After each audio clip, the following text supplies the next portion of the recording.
Welcome to the Financial Flossing podcast with Ross Brannon, guiding dental professionals to a brighter future. Ross Brannon is a financial advisor who knows it's not just about your teeth. He helps dental practice owners protect and maximize today's cash flow to plan for tomorrow's cash needs. Find him at rossbrannon.com. On the show, he brings together experts to help dental professionals looking to make smart money decisions to grow their income, turn their retirement goals into reality, and improve their lives. And now, here's your host, Ross Brannon. Welcome to the show. Today I have Kevin Cumbus of Tusk-Partners, which is a dental practice and DSO M&A advisor. They're based in Charlotte, North Carolina, work all over the country, and one of the top M&A advisors in the country for dentists. Kevin, welcome to the show. Ross, it's good to be here, man. So, Kevin, tell our listeners a little bit about Tusk and what you guys do. Yeah, sure. At Tusk, it's pretty simple. We do one thing. We help dentists and group practice owners monetize the value of their life's work at the top of the market without regret. The one thing that's interesting about Tusk and unique to us is we only work with dentists and groups that want to partner with DSOs or private equity groups. So if a dentist wants to sell their business to another dentist, we can refer them to an excellent local broker. But we actually only focus on folks who want to sell to DSOs or private equity groups. You said something interesting there. You said without regret. And it's interesting that you said that because I know a guy who sold his practice about 3 years ago. He's 47 now, I think. So he was probably 44 when he sold it. And he sold it for a nice number, a really nice number. And he and I had some conversations about that. I didn't really think it was the best move for my own personal opinions, but it's a free country. He can do what he wants. In hindsight, he feels like he was pressured to sell because I think someone might have been getting a piece of the action on the back end for some reason. I don't know that for sure. It's just my assumption. But I talked to him a few months ago, and he said he completely regrets it and said it was one of the worst decisions he's ever made in his life. And now I think at this point, he's close to the end of his earnout. I think he lives in a rural area, so it's kind of hard to just go start another practice. But I think he's looking to start another practice in that. So talk a little bit about when you say without regret. Yeah, sure. So first things first, dentists, any small business owner that goes through the trials and tribulations of building the business, taking on the risk, ultimately getting to cash flow, congratulations, right? It's hard enough to do that. But once you're there, you get one chance to sell that asset, one chance. And I think that there has been a little bit of like the spirit of fear of missing out and selling too soon, or getting caught up in the moment and taking an unsolicited offer from a DSO that buys you a nice piece of red meat, red wine, or not talking to your tax advisor or your CPA or your financial planner to understand where you are on the road to financial independence and selling your business, your largest income producing asset and possibly your most valuable asset too soon. So that's one piece of the equation. And the other piece of the equation is, why would you ever, in an industry where there are 150 private equity-backed DSOs with gobs of money, why would you ever accept the first offer when you're going to have to work post-sale? Why would you ever do a DIY deal when somebody like Tusk will bring 20 bidders to the table? You'll have 5 letters of intent. You'll be able to pit those against each other, negotiate them up to the highest value, and then choose the right cultural fit for yourself. Because as your friend is living right now, it is, you sell, there's a huge wire that comes at the end of the day, but you're linked to this business, this partner of yours for 3 to 5 years post-sale. And the regret, I think, comes in when you're like, did I do the right thing? Did I have confidence and clarity that I was doing the right thing? And when we've talked to folks who come up to us at trade shows saying, I wish I would have known y'all existed, because if I had, I would have been able to make a well-informed decision and do this with 100% confidence. It really is amazing because you see online people say, oh, I sold for this much X and this much X. And then I've heard people sell for crazy multiples. And then, 90 days later, it was such a bad cultural fit. They quit, walked away from all the earnout and everything. And really, they thought they sold for 10, but really they sold for 7 because they walked away. And there's a lot of do-it-yourselfers out there. Some people just feel like people are out to take advantage of them. And there probably are some people like that out there. But there's some people who don't realize this is a once-in-a-lifetime transaction for them. This is a once-a-week transaction for a private equity group. And, not that they're trying to screw you, but they are sharks and you are a minnow. And they know what they're doing. So it really, really benefits doctors to engage someone that's really professional like you guys. It's mind-blowing how many people don't really understand how important that is.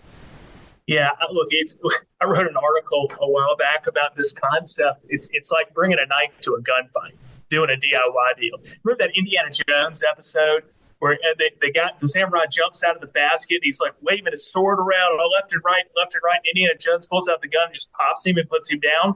But Indiana Jones is the DSO here, right? So when you're doing an unsolicited, when you're thinking about doing a DIY deal or taking an unsolicited offer, these DSOs are nice and smart and kind and charismatic, but they're also capitalists. Now that is not a 4-letter word, Ross. I'm a capitalist. You're a capitalist. But their job is to buy low and sell high. And the lower they can buy you for, the more money they make and the more money that person sitting across the table from you trying to convince you to join them, the more bonus they get at the end of the day.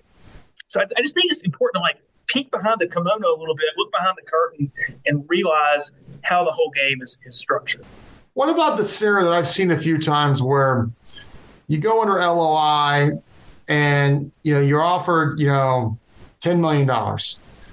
But this thing drags out for 6 months and they keep whittling you down. Like next thing you know, it's 6 months down and they got you down to like $7.5 million. And you would never normally take that, but you're so emotionally exhausted, you sign your life away again. Is that the result of being taken advantage of? Is that the result of poor representation? What's the cause of that? It could be a couple of things. So let's just walk through the steps of a transaction. The letter of intent is critically important. The minute before you sign a letter of intent as a seller, you have more leverage and more power than you're ever going to have, right? So what's in that letter of intent is going to drive the deal terms on a go-forward basis. And you've got to get crystal clear on what the deal terms are and how we're calculating enterprise value based on the EBITDA that's going to be the number that buy side engages their own accounting firm to run a quality of earnings on, right? So after you sign the letter of intent, they then engage this accounting firm to run a quality of earnings, and they go, look, Dr. Smith, we don't really know what your EBITDA is. We've hired these experts to do this, and we think it's probably $1 million, and we're going to pay you 10 times on the million. And they come back and they're like, actually, it's not $1 million, it's 700,000. Right? They're like, oh, look, no big deal. We're still going to pay you 10 times, but instead of 10 million, we're going to pay you 7 million. And because the profitability is not there, I know we talked about a 3-year employment term, but I'm going to need to stretch that to 5 years. And I know we talked about 80% of that 10 million, now 7 million of cash at close and 20% equity roll, but maybe now we need to look to more of a 70-30 application. So it can always move and always shift. And sometimes that's good deal making. And sometimes you get surprises in transactions and you need to reallocate risk through change in deal structure. But other times that's not the case, is what I would say. If you're doing a DIY deal, Ross, you have no leverage, right? It's not like you ran a process and there's a second, third, and fourth party that you're eager to work with in the event this one fails. So you do get a little emotionally attached to it. I think doctors, anyone can get attached to these things. And you start thinking about the vacation house and the trip to Europe with the family. And once you started mentally spending that money, it's hard to walk back from the deal table. Yeah, that's interesting. I assume you've got a lot of horror stories that you hear after the fact about that type of stuff. Sadly, we do. I was at a conference in Denver what was it? It was this past month, and it was a great conference, DSO conference. And I was on panel and spoke 2 or 3 times and was participating in a mastermind group.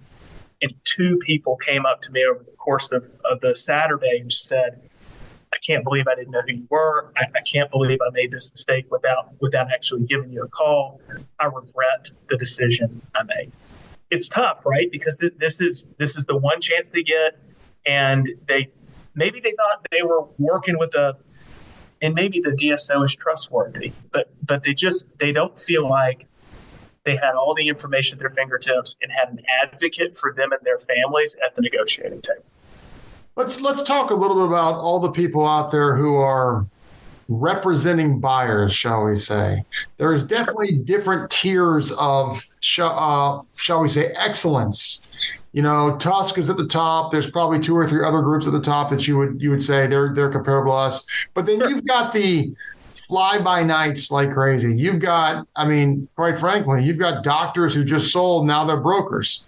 I've met practicing doctors who are brokers.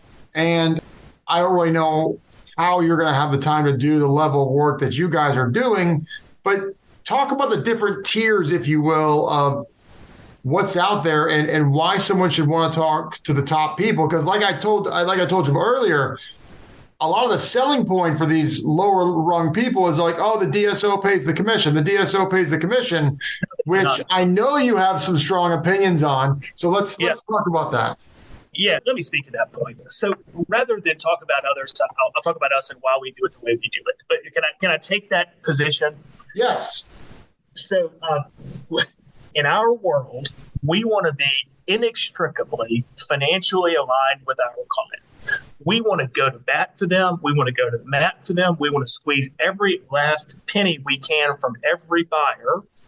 And the way we know we are aligned with them is if we're taking a commission on the price at which they sell, paid for by our client to us. We also do not get paid a upfront fee. We do not accept a retainer. We only get paid when they get paid, and they have the right to change their mind at any time. Okay? Because we've set up our fees and structure our relationship that way, we do a lot of work on the front end to make sure there's a good fit for them and us. So we do a lot of complementary work, understanding what their adjusted EBITDA is, what they're looking for, what their value drivers are, what their appreciation for risk is before we even sign them up. Because I think a lot of people want to test the waters and don't really commit it. And that, frankly, is not a good fit for us. If we're going to sign up for 100 hours of free work in hopes of getting a deal closed, we want to make sure we got a partner there. Ross, if someone says, I get paid by the buyer, don't worry about it, you're going to get a commission-free transaction. They're not looking out for your best interest. They're not going to bring a whole host of buyers to you. They're only going to bring the buyer to you that they know can close the deal, and they're not really interested in how much you make. And the final thing they're likely not doing is bringing multiple buyers to the table, getting them into a bidding war and driving up the value of your transaction and your deal. And then finally, working on the allocation of the enterprise value across cash and equity. So I can't say it firmly enough. I absolutely believe everyone needs an advisor. I absolutely believe that I think about it this way, if they're even charging you 10%, they're probably 10% better than you are at negotiating the deal. And I know from all the clients we've worked with, everyone feels like they got a high return on their investment. So, but just work with people who are aligned with you when you do this. So that's good commentary on the commission issue, because that's a big issue for a lot of people. But talk about, if you had if Tusk was an A, and then there's a segment of the broker population that's a B, and there's a segment that's a C. What differentiates you guys from B and C? Yeah, so for us, my background is 10 years of finance and investment banking.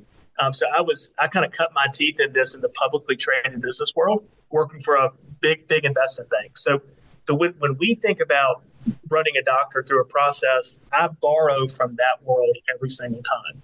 As a result, I've built a full analytics team here that's for the brightest people I know who go down when they're preparing a business for sale. We don't even want the tax return. The tax return is built for the IRS.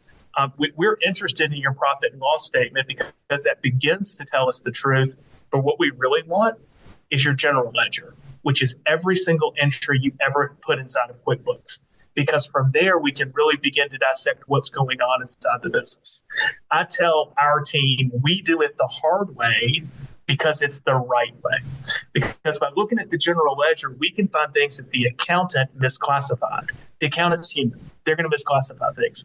And if this work we do on the front end sets the expectation for the adjusted EBITDA, which is one of the two factors on which value is derived upon, right? So we got to get the adjusted EBITDA right.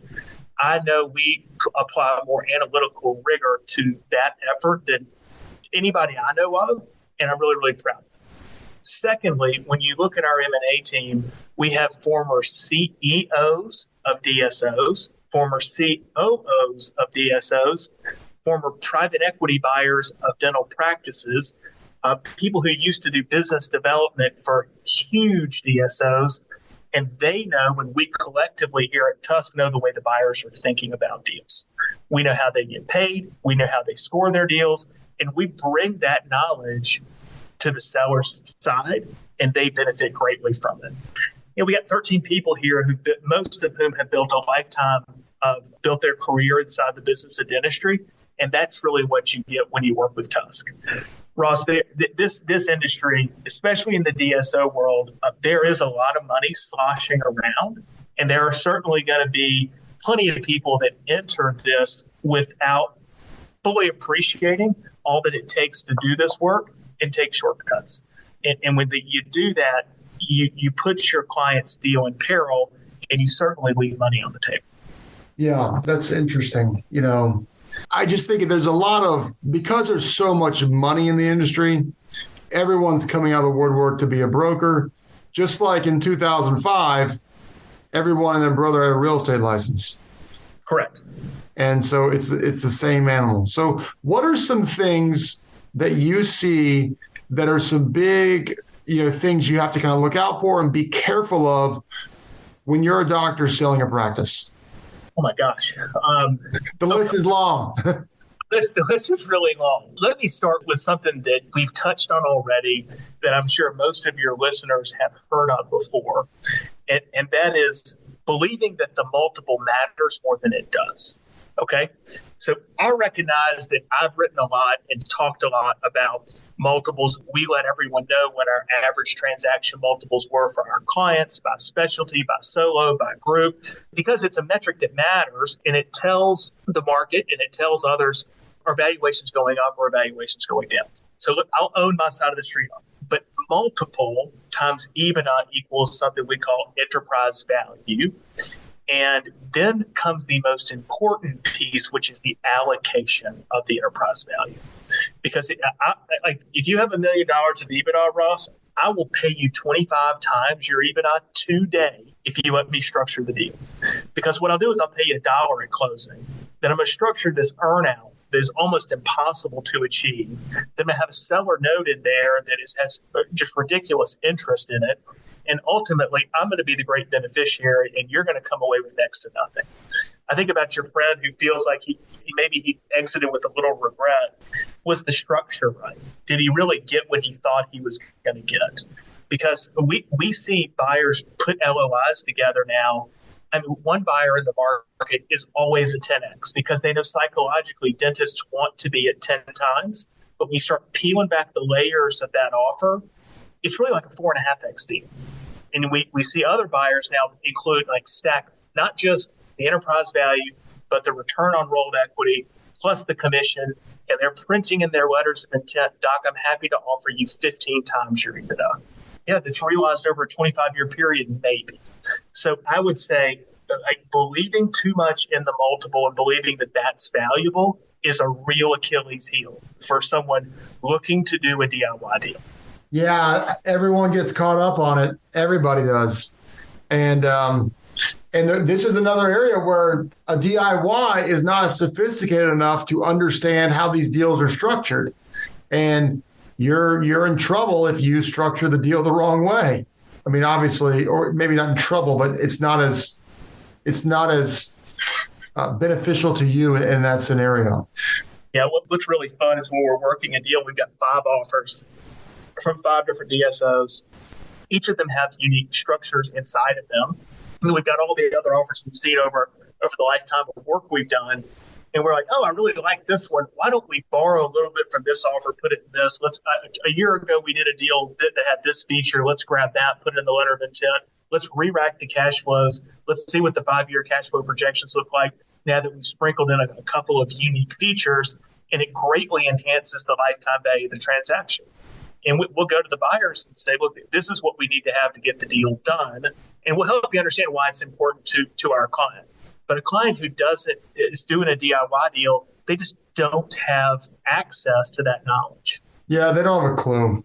So it's not their fault. It's just not what they're in. It would be like you or I trying to go clean teeth or fill cavities. 100%. So as we kind of wind down here, what do you see trend-wise in the industry? You know, there's a lot of people who said this was all started due to 0% interest rates. There's a lot of people who said this was going to slow down with the rise in interest rates. Doesn't look like that's happened. There's a lot of people who think that corporate will take over dentistry forever and there'll never be a privately owned practice again, which I think is a little extreme. What do you see happening? Where do you see things going? Okay. So about valuation first. We get a lot of these questions too. So I did a study recently on the transactions we have done. And I looked back in 2021, 2022, and year-to-date 2023. And just as a point of reference, it's about 9 trades so far in 2023. So I said, what is our average multiple over these periods of time? And it went from 7.1 to 7.4 to 8.1 times. So our clients' valuations have been going up. That is in the face of COVID, rising interest rates, the Great Resignation, and what most believe is a looming recession. That's pretty remarkable. So if you sit around and watch enough of the news, the sky has already fallen. It's over. Life is terrible. But the experience that our clients have had is vastly different. So that's what on the future of valuation. If there is a recession and the pundits say we should be seeing it Q4 or Q1 because the U.S. GDP should begin to dip in Q4, dentistry is about a quarter behind the rest of the U.S. economy. So maybe we see the dental recession begin in Q1, and they believe it's going to be about a 1-year trough. So could valuations go down? Yeah, of course. They've been going up for a pretty nice click for a really long time, and maybe going sideways or even coming down a notch or two would be okay. I'm okay with that. Dental practice is really, really valuable still. But we could be into peak valuation with a 1-year drop before we see values back at where they are this year. Now let's talk about consolidation. Consolidation is happening at different rates in different industries. General dentistry was the first to really face rampant consolidation, both on a national and local scale. Heartland Dental Care showed everybody how to do it, created billions of dollars of wealth for stakeholders, and everybody got in the pool because the water was warm. People were terrified of aggregating specialty because there had been a colossal failure called Orthodontic Centers of America a couple of decades back that resulted in lawsuits and people going to jail. So they're like, maybe we'll hold off on specialty for a little while. And then along comes Smile Doctors, and they began rolling up orthodontic practices. And they rolled them up remarkably quickly and had a spectacular exit. One of the highest cash-on-cash returns for any rolled equity, for any dentist, any specialist, and any DSO. And once they accomplished that, you began to see the other specialties begin to assimilate, to begin to have private equity groups say, okay, that was a success in ortho. I think we'll do oral surgery now. Oh, oral surgery was a success. Let's do endo now. That worked too. Okay, now we need to go to perio. Now we need to go all on fours. Soon we're going to be going to sleep. The difference is, although the specialty DSOs are younger, there are fewer of them to aggregate. So the aggregation and consolidation in endo, oral surgery, and orthodontics is much more consolidated and aggregated than in GP. Now, what percentage? Nobody's got a good number, boss. The ADA's numbers are garbage. You talk to an attorney, their numbers are garbage. You talk to us, we don't have any great data on this. And if somebody's going to solve it, the ADA needs to, because they have the richest data set. I have heard people say it's somewhere between 20 to 25% consolidated dental in general dentistry, 25 to 30 in many of those specialties I just mentioned. But I think you're going to be hard-pressed to find anybody who can point to a data book and say this is the answer. And is it your opinion that, let's assume it is 20 to 25%. Where do you think it kind of stalls out at? Do you think it's at 50? Do you think it's at 70? What do you think? Yeah, so at some point, there's a DSO I really admire, and the leadership team I really, really admire. And I like talking with them because they're visionaries, and they go, they want to envision a time where they don't have to buy a dental practice anymore. And they don't have to buy a culture, and they don't have to buy a dentist, and they don't have to buy employees that have been there for 30, 40 years that are ingrained in their ways. That's hard, right? You got to bring them from their culture, from the life that they've lived, and all their little quirks and nuances, and you got to integrate them into your business. And eventually what they believe is it will become more valuable to build a new practice from the ground with your team, with your culture, with your systems. Ultimately, that will create more long-term value than simply gobbling up EBITDA or stacking EBITDA is what you hear called a lot. Just stacking EBITDA and hope the market will digest it. So will the solo dentist go away? No, they won't. That's one thesis. But one of the most compelling theses is the American Dental Association says the average dentist in America collects about $780,000 of collections. DSOs don't even want to partner with those guys. DSOs really want to partner with dentists doing at least 1.3 to 1.5 of revenue. So more than half of dentists in America aren't even good acquisition candidates for DSOs. So I think what we're all a little worried about is dentists coming out of dental school with $400,000 in debt, depending on their specialty. They're going to have to get paid well. And can they take on the risk of starting a practice in the future with the debt burden they're going to have personally? So I don't know. I kind of took it in three different directions for you, Ross, but I see solo practice living. It'll be here when I'm long gone. That's my belief. So last question then is like this current, what I'm going to call a hyperselling environment that we're in, and we've been in for several years. When does it end or slow down? Realizing predictions are a sucker's game, so you're just you're making an educated guess at best. Yeah, thought it would slow down already. I thought the cost of debt would all but kill it, and I thought that seeing DSOs have their lenders say, "Look, you're not borrowing more money from me because you're out of covenant. You got to fix your operations."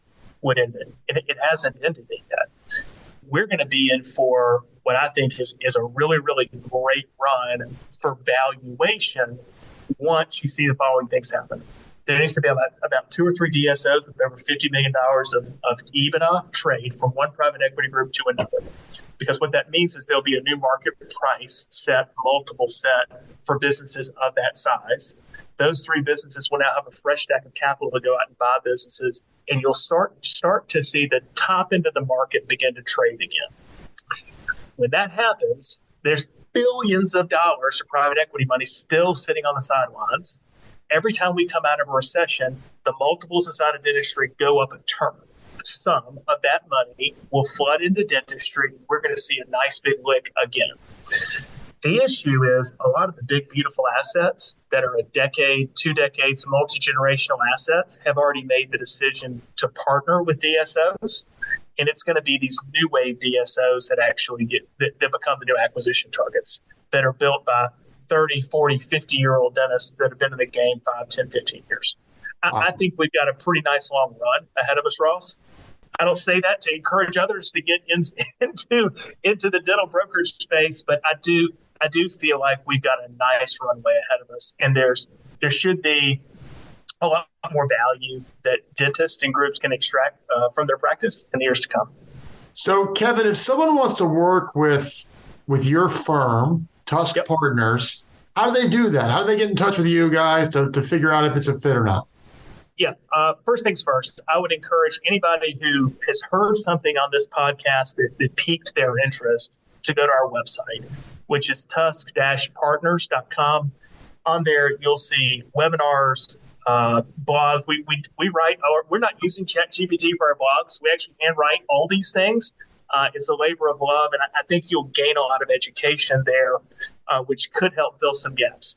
If you want to talk to somebody, give us a call. You can reach our offices here at 704-302-1043, 704-302-1043. And if you want to, if you prefer email, you can send it to our head of business development, A. Malone, AMALONE, at tusk-partners.com. That's great information. I highly encourage anybody who is even quasi-considering selling to have a conversation with these guys. I know all you listeners get unsolicited emails all the time because I talk to many of you, and you're getting unsolicited offers from DSOs. And if it's the right time to sell, you definitely need to work with one of the top tier advisory firms out there, and Tusk is definitely that. Kevin, I really appreciate your time today. This has been a fascinating conversation. Ross, thank you for the invitation. It's always good to see you. You've been listening to the Financial Flossing Podcast with Ross Brannon.